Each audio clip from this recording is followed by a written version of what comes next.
Elections आ रहे हैं corporation के और पठानकोट में वार्डबंदी भी हो गई है, तो आप वार्डबंदी को कहां तक सही और कहां तक गलत कहते हो?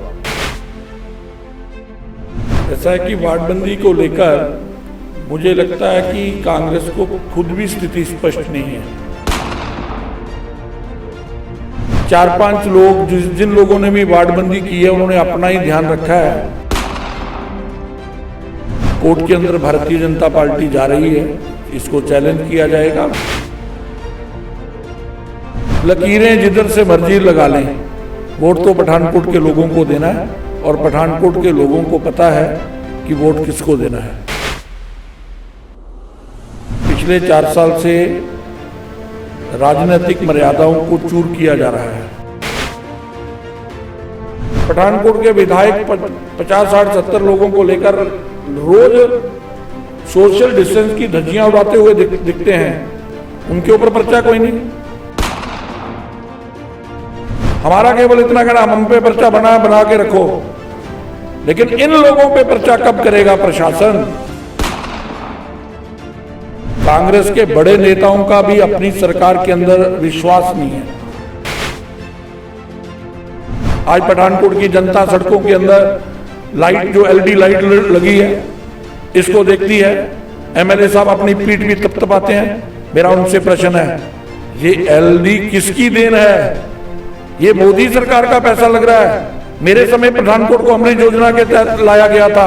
आज पठानकोट के अंदर जितने भी काम आधे कम हो रहे हैं, अधिक हो रहे हैं, ये सारे के सारे केंद्र के पैसे से हो रहे हैं। ये जो मेरे ऊपर पर्चा है, मैं डरने वाले व्यक्तियों में से नहीं। ये भी मुझे पता है कि नगर निगम के चुनावों को मद्देनजर रखकर मेरी मूवमेंट को रोकने का एक प्रयास है, मेरे कार्यकर्ताओं को डराने का एक प्रयास है। राजनीति विचारों का अंतर है। राजनीति व्यक्तिगत द्वेष की राजनीति नहीं होनी चाहिए। पंजाब पठानकोट के अंदर द्वेष की राजनीति को नया जन्म दिया गया। पठानकोट की जनता खामोश जरूर है, लेकिन जवाब देना जानती है, और ये 22 को इनको जवाब मिलने वाला है।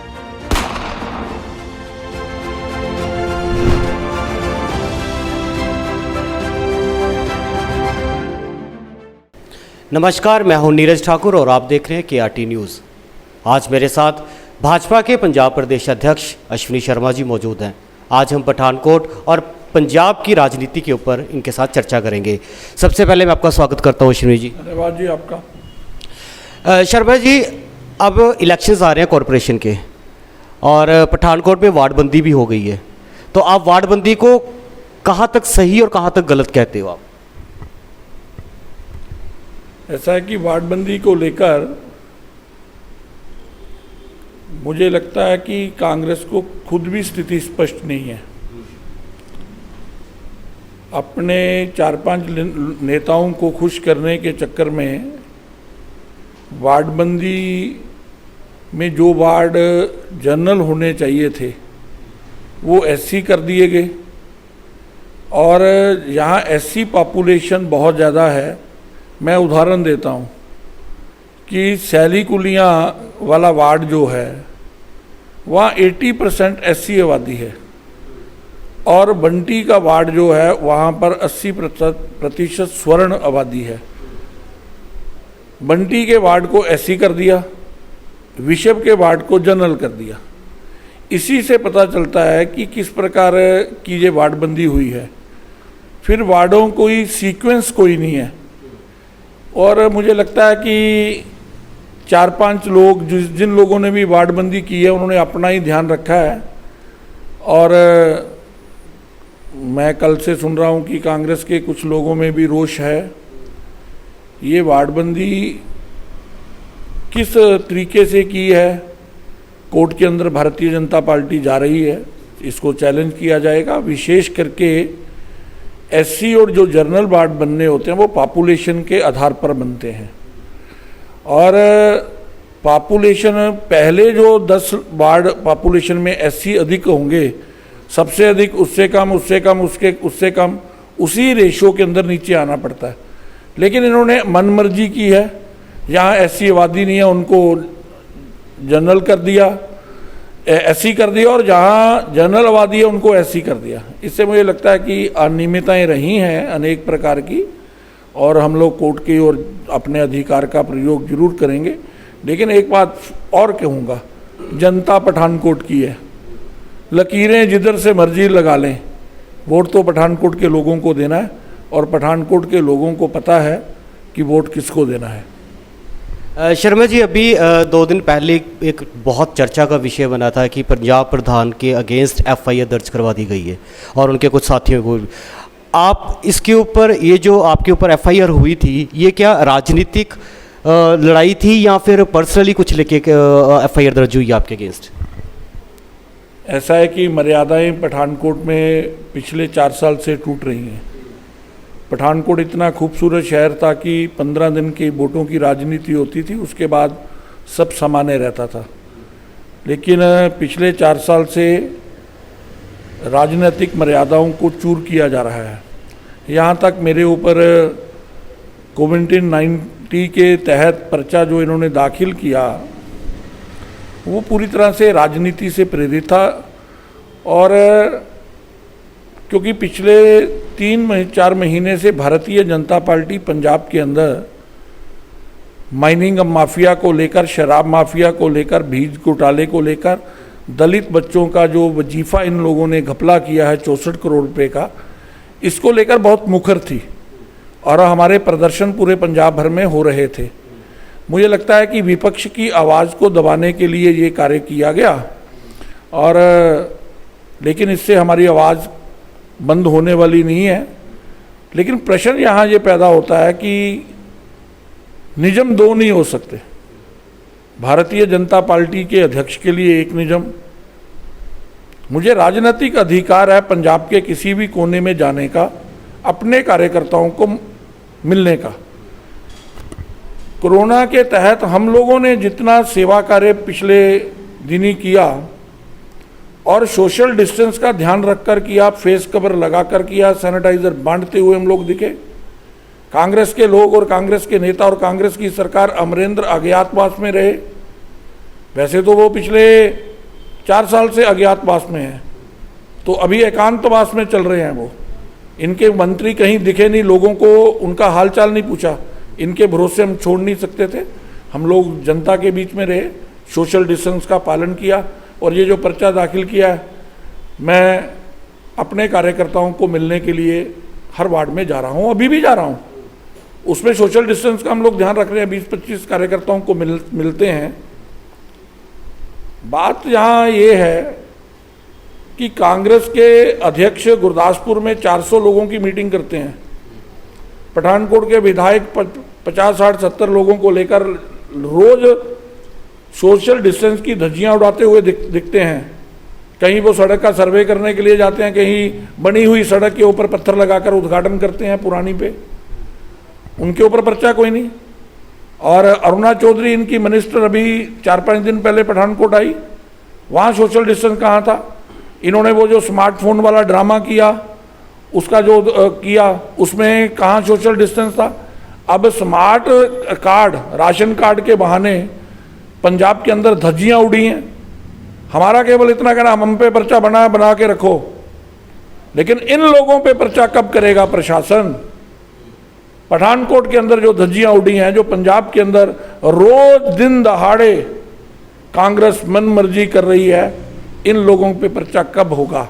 हमारा प्रश्न इतना है बस। शर्मा जी, केंद्र सरकार की तरफ से किसानों के हितों के लिए ऑर्डिनेंस पास किया गया, पंजाब सरकार उसको लागू नहीं कर रही है, वो बोल रही है कि वो किसानों के हित में नहीं है। आप उसको कहाँ तक देखते हो? ऐसा है कि पंजाब की सरकार 4 साल में पंजाब की जनता का विश्वास खो चुकी है। पंजाब की जनता का ही नहीं, कांग्रेस के बड़े नेताओं का भी अपनी सरकार के अंदर विश्वास नहीं है। ये जो जहरीली शराब के तहत 126 लोगों ने अपनी जानें गंवाई, जिनका बारे में मैं कहता हूं कि सरकारी कत्ल हुआ, उस विषय को लेकर कांग्रेस के बड़े बड़े नेता, उनके अध्यक्ष रहे, उनके मंत्री रहे लोग राज्यपाल के पास जाते हैं कि इसकी सीबीआई इंक्वायरी करवाओ। इसका मतलब है कि अमरिंदर की सरकार के अंदर कांग्रेस के बड़े नेताओं का विश्वास नहीं है, या इसलिए ये सरकार किसानों का कंधा प्रयोग कर रही है। हम लोग आज ये बड़े गर्व से कहते हैं कि नरेंद्र भाई मोदी जी किसान को लेकर, किसान के हित को लेकर, किसान की आमदन दुगनी हो इसको लेकर कटिबद्ध है केंद्र की सरकार। उसी को लेकर ये 3 कानून सरकार लेके आई है। मेरे को आप एक बात बताइए, पहले इन्होंने कहा कि एमएसपी खत्म हो गई। हमारे राष्ट्रीय अध्यक्ष ने कल इंटरव्यू दी, उसके बाद पार्लियामेंट हाउस के अंदर खेतीबाड़ी मिनिस्टर ने कहा, पंजाब के पत्रकारों से बात करते हुए कहा, अनेक बार पार्टी के अध्यक्ष के नाते हमने भी कहा कि एमएसपी है, एमएसपी रहेगी और ये कभी समाप्त नहीं होगी। पंजाब का जो मंडीकरण बोर्ड है वो भी एज इट इज काम करेगा और जिसको एमएसपी पे बेचना है वो मंडी के थ्रू बेचे। सरकार जैसे पहले उसको लिफ्टिंग करती है वैसे करती रहेगी। लेकिन ये लोग किसानों को बंधुआ बना के रखना चाहते हैं। क्या किसान को ये आज़ादी नहीं मिलनी चाहिए कि वो अपनी फसल, खेत उसका, फसल उसकी, मजदूरी उसकी, मेहनत उसकी, अगर एमएसपी से अधिक रेट उसको कहीं मिलता है तो उसको ये अधिकार होना चाहिए कि वो अपना अनाज, अपनी फसल कहीं और बेच सके, और ये कानून ये देता है। इसके तहत ये लोग शोर डालते हैं कि बड़े बड़े घराने आ जाएंगे जी, जमीन चली जाएगी। इन्होंने पढ़ा ही नहीं है उसको। उसमें क्या है, जो ठेका होगा, जो आपस में उनका एग्रीमेंट होगा, वो जमीन का नहीं होगा, फसल का होगा। और उसमें भी एमएसपी के ऊपर मानो एग्रीमेंट हो गया, लेकिन जब वो फसल आई उसका रेट ज्यादा था, उसका भी प्रतिशत लाभ का किसान के खाते में जाएगा और किसान की जमीन सुरक्षित रहेगी। पहले होता था कि किसान की जमीन ठेके में आई, जो लोग हल चलाते थे 10-12 साल उन्होंने वहां काम किया, गुरदौरियां अपने नाम करवा लेते थे। आज ये कानून किसान को सुरक्षा देने वाला कानून है, किसान को आज़ादी देने वाला कानून है। और आपको एक बात बताऊं, किसानों को ये बात समझ आएगी कि ये उनके हित का कानून है और किसान, मोदी सरकार किसानों की आज़ादी के लिए, उनकी सुरक्षा के लिए, उनकी आमदन बढ़ाने के लिए कटिबद्ध है, कटिबद्ध थी, कटिबद्ध रहेगी। शर्मा जी, अब मैं पब्लिक के व्यू से रिगार्डिंग आपसे बात करूंगा कि पब्लिक ने ये कहा था कि जब अश्विनी शर्मा विधायक थे पठानकोट के तो उन्होंने बहुत विकास करवाया, उन्होंने ऑडिटोरियम बनाया, उन्होंने स्टेडियम बनाया, ठीक है। उसके बाद आज उस ऑडिटोरियम की और उस स्टेडियम की कंडीशन वैसी नहीं है जैसे अश्विनी शर्मा ने तैयार करवाई थी। आज उसकी स्थिति जो है वो बद से बदतर होती जा रही है। आप इसके ऊपर अपनी प्रतिक्रिया क्या देंगे? ऐसा है कि पठानकोट से मैं चुनाव लड़ता हूं और पार्टी का अध्यक्ष हूं। पिछले 4 साल में कभी भी मैंने निजी टिप्पणी किसी पर नहीं की, आज भी नहीं करूंगा। लेकिन लोगों को एक मूल्यांकन जरूर करना चाहिए कि कांग्रेस के विधायक जी ने जिस समय चुनाव लड़ा था उस समय पठानकोट की जनता के अंदर कुछ वादे किए थे, उनकी पंजाब सरकार ने भी वादे किए थे। उस समय नशे को पठानकोट में भी मुद्दा बनाया गया। क्या अमित जी के बनने के बाद कोई दिन ऐसा नहीं है जिस दिन किसी ना किसी व्यक्ति की नशे से मौत नहीं हुई? इसका मतलब इस विषय पर ये अमित जी फेल रहे। फिर अमित जी ने कहा कि मैं नौकरी दूंगा, और उस समय वो कहते थे कि ये जो गलियां बनाना, सड़कें बनाना, ये विकास नहीं है, लोगों को नौकरी चाहिए। कितने लोग नौजवानों को नौकरी देने में सफल रहे? 0। वो उपलब्ध भी नहीं रहे पठानकोट में।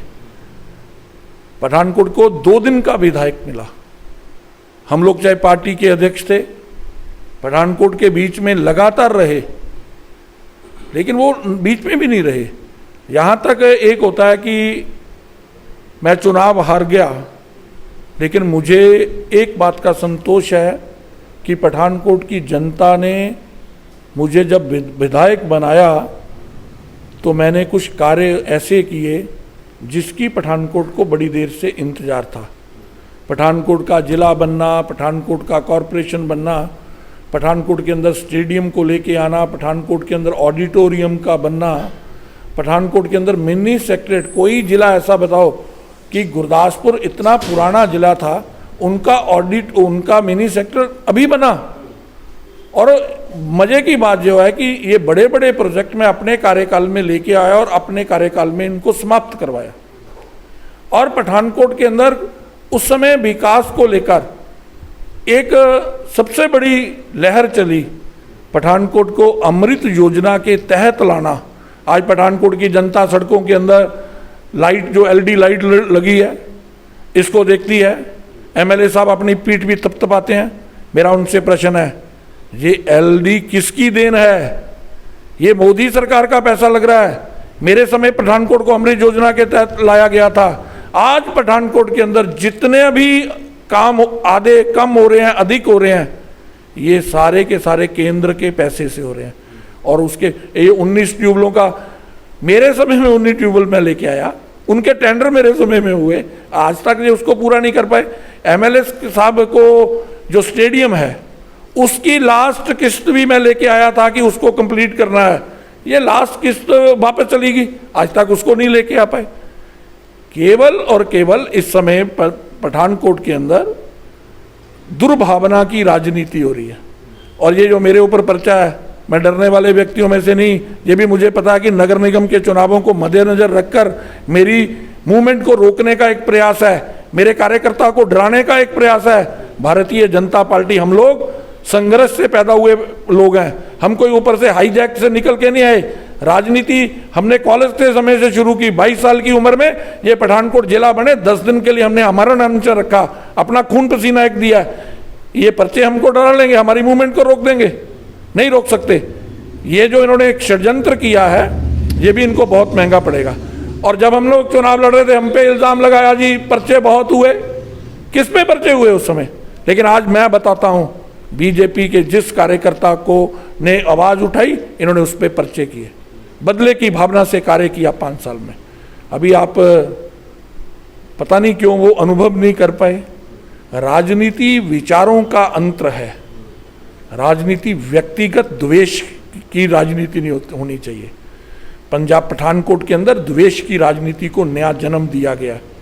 एक दूसरे के मान सम्मान के ऊपर चोट लगाने वाला काम इन्होंने किया। और मुझे लगता है कि पठानकोट की जनता खामोश जरूर है और उसके पीछे कारण भय का वातावरण है। खामोश जरूर है, लेकिन जवाब देना जानती है।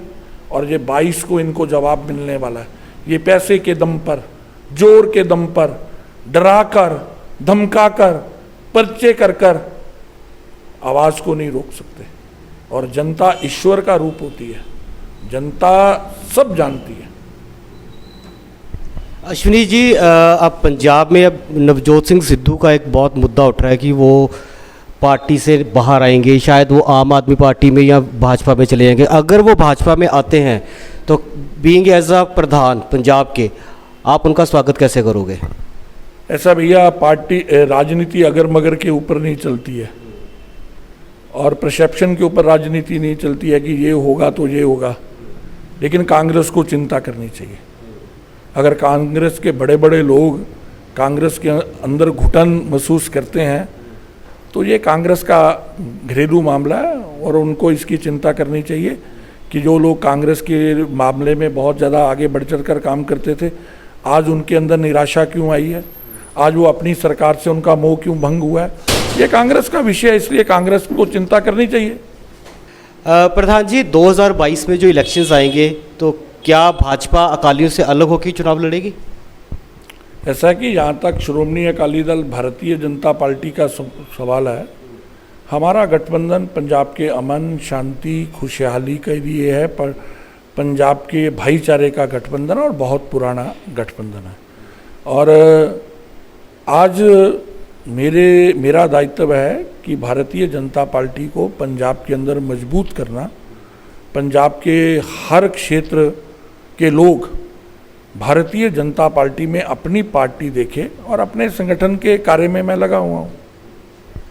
प्रधान जी, दिल्ली में आम आदमी पार्टी एक बार फिर से चुनाव जीतकर अपनी सरकार बना चुकी है, अब वो पंजाब में भी सक्रिय है, तो आपका जो कंपटीशन होगा 2022 में चुनावों को लेकर, वो कांग्रेस और आप, उनमें से आप अपने जो है कंपटीटर आप किन को मानते हो, कांग्रेस या आम आदमी पार्टी को? ऐसा है कि हर एक राजनीतिक दल जो राजनीति में है वो अपने अपना मूल्यांकन करता है और अपनी अपनी नीति बनाता है। आम आदमी पार्टी और कांग्रेस में कोई बहुत ज़्यादा अंतर नहीं है और आम आदमी पार्टी का व्यवहार पंजाब के अंदर पिछले समय से कांग्रेस की बी टीम के रूप में उभरा है। इसलिए क्या राजनीतिक दल क्या करते हैं क्या नहीं, कांग्रेस से लोगों का मोह भंग है। पंजाब में दिल्ली वाली हांडी चढ़ने वाली नहीं है। पंजाब अमन चाहता है, शांति चाहता है, भाईचारा चाहता है।